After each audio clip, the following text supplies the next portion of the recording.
അസ്സലാമലൈക്കും വറഹ്മത്തുള്ളാഹി വബറകാതുഹു. എന്താണ് വിശേഷം? അങ്ങോട്ടൊക്കെ നല്ല മഴയാണല്ലേ? എല്ലായിടത്തും നല്ല മഴയൊക്കെയാണ്. അപ്പോൾ ഇന്നത്തെ വീഡിയോ എന്ന് പറയുന്നത് സ്പെഷ്യലാണ് കേട്ടോ. ഇനിയുള്ള വീഡിയോസൊക്കെ കുറച്ച് ചേഞ്ചസും റൊട്ടീൻസിലൊക്കെ കുറച്ച് ചേഞ്ചസൊക്കെ വരുത്തിയിട്ടുള്ള വീഡിയോ ആയിരിക്കും.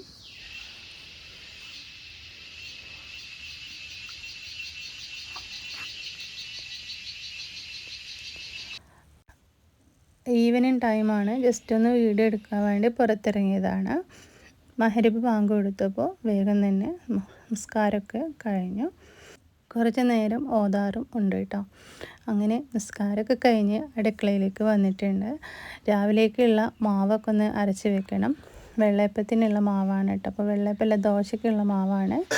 അരിയും ചോറും തേങ്ങയും ഒക്കെ കൂടി ഇട്ടിട്ട് തലേ ദിവസം രാത്രി തന്നെ അരച്ച് വെക്കുന്നുണ്ട്.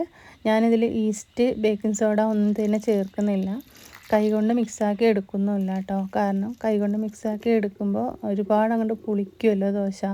ഇവിടെ പുളിയുള്ള ദോശ ആർക്കും അത്രയ്ക്ക് ഇഷ്ടമല്ല. അപ്പോൾ ഞാൻ രാവിലെ ചുട്ടെടുക്കുമ്പോൾ ഒരു നുള്ളു ബേക്കിംഗ് സോഡ അപ്പക്കാരം ഇട്ട് കൊടുത്തിട്ട് ചുട്ടെടുക്കാമെന്ന് വിചാരിക്കുകയാണ്. ഇപ്പോൾ റൈസ് കുക്കറിലേക്ക് മാവ് മാറ്റി വെക്കുന്നുണ്ട്. റൈസ് കുക്കറിലാകുമ്പോൾ ചെറിയ ചൂടിൽ കുറച്ച് അന്നാണ്ട് പൊങ്ങി വന്നോളും. പിന്നെ ഇതാ രാത്രിക്കയിലുള്ള ചപ്പാത്തിയാണ് ഉണ്ടാക്കുന്നത്. നമ്മുടെ ഫുഡിൻ്റെ മെനുവിൽ കുറച്ച് മാറ്റം വരുത്തുകയാണെന്ന് വിചാരിക്കുകയാണ് കേട്ടോ ഇനി മുതൽ. കാരണം ഷുഗർ പേഷ്യൻ്റ് ആരെങ്കിലും നമ്മുടെ വീട്ടിലുണ്ടെങ്കിൽ നമ്മൾ അവർക്ക് വൈകുന്നേരം ചപ്പാത്തി ഉണ്ടാക്കി കൊടുക്കുന്നതായിരിക്കും ഏറ്റവും നല്ലത്. ഒരു നേരത്തെ ചോറ് കഴിക്കുക. കുറച്ച് ചോറ് ഉച്ചക്ക് കഴിക്കുകയാണെങ്കിൽ പിന്നെ വൈകുന്നേരം ചോറ് കൊടുക്കണ്ട. അപ്പോൾ നമ്മൾ ചപ്പാത്തി ഉണ്ടാക്കിയെടുത്ത പാത്രം കണ്ടില്ലേ, നല്ല വൃത്തിയായിട്ട് നമ്മൾ ചപ്പാത്തി ഉണ്ടാക്കി കുഴച്ചെടുക്കുന്നുണ്ട് കേട്ടോ, ബോൾസൊക്കെ ആക്കിയിട്ട്. അപ്പോൾ നമ്മൾ കറക്റ്റ് വെള്ളമൊക്കെ ഒഴിച്ച് പാകത്തിന് കുഴച്ചെടുക്കുകയാണെങ്കിൽ ഒരുപാട് പൊടി ഒട്ടിപ്പിടിക്കാത്ത രീതിയിൽ കിട്ടും. പിന്നെ നമ്മൾ പരത്തിയെടുക്കുമ്പോൾ ഇതുപോലത്തെ ഒരു ഷീറ്റോ കവർ എന്തെങ്കിലും വെച്ചിട്ട് നമ്മൾ പരത്തിയെടുക്കുന്ന പലക അതിന്മേൽ വെച്ചാൽ മതി. അതിൻ്റെ അടിയിലൊരു തുണി വെക്കുകയാണെങ്കിൽ അത് അങ്ങോട്ടും ഇങ്ങോട്ടും നീങ്ങി പോകില്ല. എങ്ങനെ വെക്കുന്നത് എന്താണെന്ന് വെച്ചിട്ടുണ്ടെങ്കിൽ പൊടിയൊക്കെ 4 ഭാഗത്തും കൂടി പോയിട്ട് ആകെ വൃത്തികേടാവും. അപ്പോൾ ഇങ്ങനെ ചെയ്യുകയാണെങ്കിൽ നമുക്ക് ആ പരത്തിയെടുത്ത് കഴിഞ്ഞതിന് ശേഷം ആ ഷീറ്റ് അങ്ങോട്ട് മടക്കിയിട്ട് കഴുകി ഇട്ടാൽ മതി. പിറ്റേ ദിവസം നമുക്കതുപോലെ ആ ഷീറ്റ് എടുത്ത് വിരിച്ചിട്ട് ചപ്പാത്തി പരത്തിയെടുക്കാം. ചപ്പാത്തിയൊക്കെ പരത്തിയെടുത്തിട്ട് കണ്ടില്ലേ, അതിൻ്റെ ഉള്ളിലായിട്ട് മാത്രമാണ് പൊടി വീണിട്ടുണ്ടാകുക. മേശമേലൊന്നും പൊടിയൊന്നും ആയിട്ടില്ല കേട്ടോ. അപ്പം നമുക്ക് പണി എളുപ്പമാവുമല്ലോ. പൊടിയൊന്നും മേശമേലാവാത്ത രീതിയിൽ നമുക്ക് നല്ല വൃത്തിയായിട്ട് കിട്ടുകയും ചെയ്യും. ചപ്പാത്തി ചുട്ടെടുക്കുന്നുണ്ട്. പാനിൽ എണ്ണയൊന്നും തേച്ച് കൊടുക്കാണ്ട് വേണം കേട്ടോ നമ്മൾ ഉണ്ടാക്കിയെടുക്കാനായിട്ട്. കഴിയുന്നതും ഓയിൽ, എണ്ണ അതുപോലത്തെയൊക്കെ ഒഴിവാക്കിയിട്ട് നമ്മൾ ചെയ്യുന്നതായിരിക്കും നല്ലത്. അപ്പോൾ ഉച്ചക്ക് ചോറാണെങ്കിൽ വൈകുന്നേരം ചപ്പാത്തി കൊടുക്കുക. ചപ്പാത്തിൻ്റെ കൂട്ടത്തിൽ നമ്മൾ ഉച്ചക്ക് വെച്ച കറി ഏതായാലും കുഴപ്പമൊന്നുമില്ല. പൊരിച്ചതൊക്കെ കഴിയുന്നത് ഒഴിവാക്കുക. അപ്പോൾ പിന്നെ ചോറാണെങ്കിൽ തന്നെ കുറച്ചൊരു കപ്പ് ചോറ് മാത്രമായിട്ട് കൊടുക്കുക. അപ്പോൾ ചപ്പാത്തിയൊക്കെ ഞാനിവിടെ ചുട്ടെടുക്കുന്നുണ്ട്. ഒരു 3-4 ചപ്പാത്തി കഴിക്കുന്നതിലും കുഴപ്പമൊന്നുമില്ല. അതിൻ്റെ കൂട്ടത്തിൽ നമ്മൾ ഉച്ചക്ക് വെച്ച ചിക്കൻ കറിയോ അല്ലെങ്കിൽ ഇനിയിപ്പോൾ മീൻ കറിയോ ബീഫ് കറിയൊക്കെ ആണെങ്കിൽ അത് എണ്ണയിൽ പൊരിച്ചെടുക്കാത്ത രീതിയിൽ നമ്മൾ കറി വെച്ചതാണെങ്കിൽ അത് കൊടുക്കുന്നതിലും കുഴപ്പമൊന്നുമില്ല. ചൂടുവെള്ളം കൂടി. പിന്നെ നമ്മൾ ഫുഡിൻ്റെ കൂട്ടത്തിൽ ഉൾപ്പെടുത്തിയിട്ടുള്ള മെനു എന്ന് പറയുന്നത് ഡിന്നറിന് വെജിറ്റബിൾസ് സാലഡൊക്കെ ആക്കിയിട്ട് നമുക്ക് കക്കരിക്ക സാലഡൊക്കെ ഉണ്ടാക്കിയിട്ട് കൊടുക്കാം.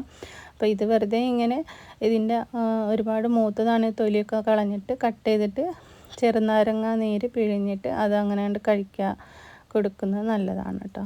അപ്പോൾ ഞാൻ ഇങ്ങനെ ആക്കി എടുക്കുന്നുണ്ട്.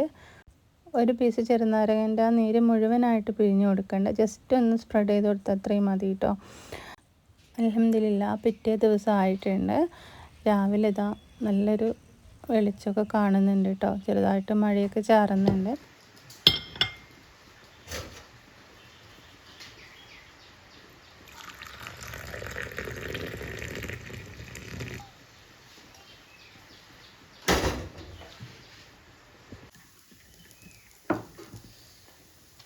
അൽഹംദുലില്ലാ പിറ്റേ ദിവസം ആയിട്ടുണ്ട്. രാവിലെ തന്നെ ഞാൻ വേഗം അടിച്ചു വാരലും തുടക്കലൊക്കെ കഴിഞ്ഞിട്ടുണ്ട്.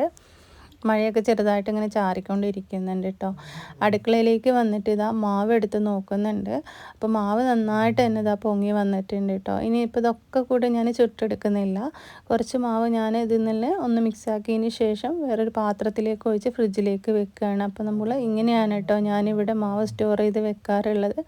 ഒരു 2 ദിവസത്തിനുള്ള മാവൊക്കെ നമുക്ക് ഇതുപോലെ കുപ്പിയിലാക്കി വെക്കുകയാണെങ്കിൽ 2 ദിവസം ഉണ്ടാക്കാനുള്ള അപ്പോൾ തന്നെ മാവ് ഉണ്ടാവും. അപ്പോൾ ഇങ്ങനെ കുപ്പിയിലേക്ക് ഒഴിച്ചിട്ട് നന്നായിട്ട് ടൈറ്റായിട്ട് അടപ്പ് വെച്ച് മൂടി കൊടുക്കുക. എന്നിട്ട് നമ്മൾ ഫ്രിഡ്ജിൽ വെച്ചാൽ മതി. ഫ്രീസറിലൊന്നും വെക്കണ്ട. ഫ്രീസറിലൊക്കെ വെച്ചിട്ടുണ്ട് ഐസായി പോവും. രാവിലെ ഇതാ ദോശ ഉണ്ടാക്കി എടുക്കുന്നുണ്ട്. അപ്പോൾ ഷുഗറുള്ളവർക്ക് ദോശയാണേലും ഉപ്പുമാവാണേലും കുഴപ്പമൊന്നുമില്ല. ഉപ്പുമാവൊക്കെ ഉണ്ടാക്കുകയാണെങ്കിൽ നല്ല വെജിറ്റബിൾസൊക്കെ ചേർത്തിട്ട് ഉണ്ടാക്കുക. ദോശയാണെങ്കിൽ 2-3 ദോശയൊക്കെ കഴിക്കാൻ കൂടെ നമ്മൾ കടലക്കറിയോ ചട്നിയോ ഉണ്ടാക്കി കൊടുക്കാവുന്നതാണ്. നമ്മൾ തന്നെ നമ്മളെ വീട്ടിലുള്ളവർക്ക് അങ്ങനത്തെ ഷുഗറൊക്കെ ഉണ്ടെങ്കിൽ നമ്മൾ ഉണ്ടാക്കുന്ന ഫുഡിൽ കുറച്ച് കൺട്രോൾസൊക്കെ വരുത്തിയിട്ടുണ്ടെങ്കിൽ എണ്ണയോ അധികം പൊരിക്കാതെയോ മധുരമൊന്നും ചേർക്കാണ്ട് ഒക്കെ നമ്മൾ ചെയ്ത് കൊടുക്കുകയാണെങ്കിൽ ഒരുപാട് മാറ്റം വരും കേട്ടോ. പിന്നെ ചായ ഉണ്ടാക്കിയെടുക്കുന്നുണ്ട്. പാൽ ചായയാണ് ഉണ്ടാക്കിയെടുക്കുന്നത്. മധുരം ഇടാത്ത ചായയാണ് കേട്ടോ കൊടുക്കുന്നത്. അപ്പോൾ ഒരു ദിവസത്തെ മെനു ഫുള്ളായിട്ട് ഇതിൽ കാണിച്ചിട്ടുണ്ട്. മുത്താറ് കാച്ചുന്ന വീഡിയോ മാത്രം ഞാൻ ഇതിൽ വിട്ടുപോയിട്ടോ. മുത്താറ് നമ്മൾ ഉണ്ടാക്കി കൊടുക്കുമ്പോൾ ഒരിക്കലും ശർക്കരയോ പഞ്ചസാരയോ ചേർക്കരുത്.